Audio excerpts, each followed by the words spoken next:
They said no one should talk to the quiet old man who wanted the empty halls of the museum, the one whose uniform medals shone brighter than the staff's courage. Tourists ignored him, officers avoided him, and even the guides pretended not to hear his accented English when he asked simple questions. No one knew who he really was, no one cared, until the janitor, a single Pakistani father named Imran, heard the old man whisper 3 lonely words in Japanese, and answered him back. What followed was a story that would shake the museum, expose a hidden past, and teach everyone watching that a single act of kindness can rewrite a man's destiny. Subscribe to our channel and like the video, and stay tuned for more content like this. The day began like any other for Imran, sweeping the marble floors of the National Naval Museum while humming softly to himself, thinking about his daughter Aisha waiting at home with her homework. He worked long nights and longer mornings, but he always told himself one thing. Dignity is in effort, not in titles. And so he swept, polished, lifted, and repaired everything he could because every paycheck meant school fees, medicine for his mother, and food on the table. But lately, something unusual had become part of his routine. Every morning, he saw the same elderly man sitting alone on the bench near the naval battle exhibit. A small frame, sharp eyes, medals pinned neatly to a faded navy blue coat, medals no one in the museum recognized. The staff only whispered, "He's some retired officer. He thinks he's important. Just ignore him. He doesn't understand English." What struck Imran most was not the man's silence but the way people treated him, like a shadow blocking their way, not a human seeking connection. Guards brushed past him. Visitors took selfies right in front of him as if he wasn't even there. The old man watched the hologram of the Great Eastern Naval War every day, his eyes misty, his lips moving as though reciting something he didn't want to forget. One evening, as Imran cleaned the glass exhibit, he heard the man mumbling in a trembling voice. He didn't understand the words at first, but the rhythm hit him, soft, precise. "Japanese?" The man whispered again, a little louder this time. "Doko desu ka?" It clicked instantly. Imran froze. Growing up, he had once worked part-time at a Japanese-owned factory, where he spent nights memorizing the language from old manuals and workers who laughed at his accent. He hadn't spoken Japanese for years, yet the sound of it still lived inside him. He turned slowly.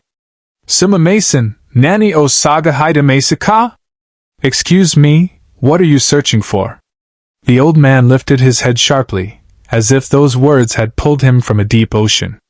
For the first time, he smiled. Not a polite smile, but one of recognition, of relief, of finally being heard. You speak," he stuttered in accented Japanese. "You can understand me?" Imran nodded gently. "I can try." The man bowed deeply, so deeply that Imran stepped forward nervously. "My name is Admiral Hiroshi Yamato," he whispered. "I am the last surviving commander of the Pacific Peace Convoy. And I've come here to find something I lost 70 years ago." Imran felt the weight of the moment settle in his chest. No one had helped the old man for weeks. They assumed he was just another confused foreigner. But here he was, an admiral, carrying decades of unspoken stories, sitting alone in a country far from his own.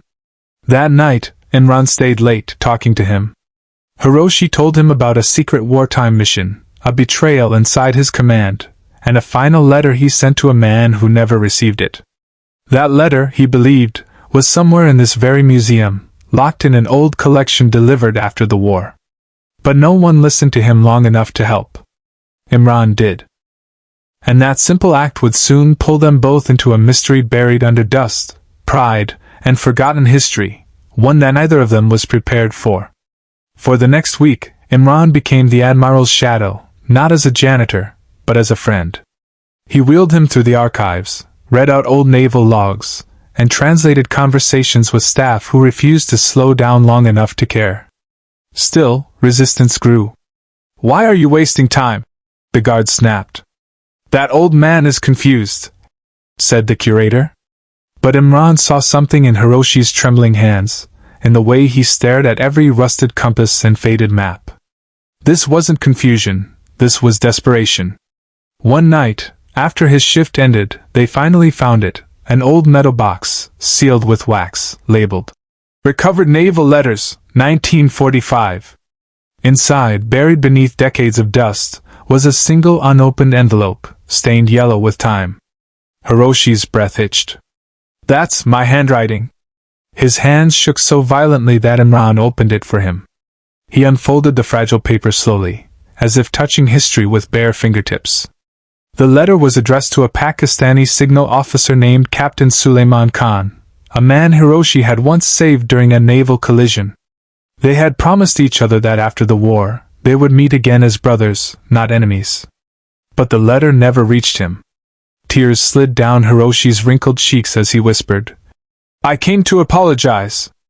I came to tell him he saved my humanity." Imran swallowed hard. "Captain Suleiman was my grandfather." The room went still. The Admiral cried openly, bowing again and again, repeating apologies Imran never expected to hear. "You owe me nothing," Imran said softly. "Your letter came home. And so did you." He took the Admiral's hand. "You're not alone anymore. I will stand with you until we finish what you came here for." And that night, side by side, a janitor and an admiral, they walked out of the museum not as strangers, but as family bound by history, honor, and a letter that had waited 70 years to reach the right hands. The next day, everything would change. The media, the government, the museum, all of them would soon know who this old man truly was. But for now, one truth shined brighter than medals or titles. Sometimes the greatest heroes aren't the ones wearing uniforms. They're the ones carrying mops, brooms, and hearts brave enough to listen.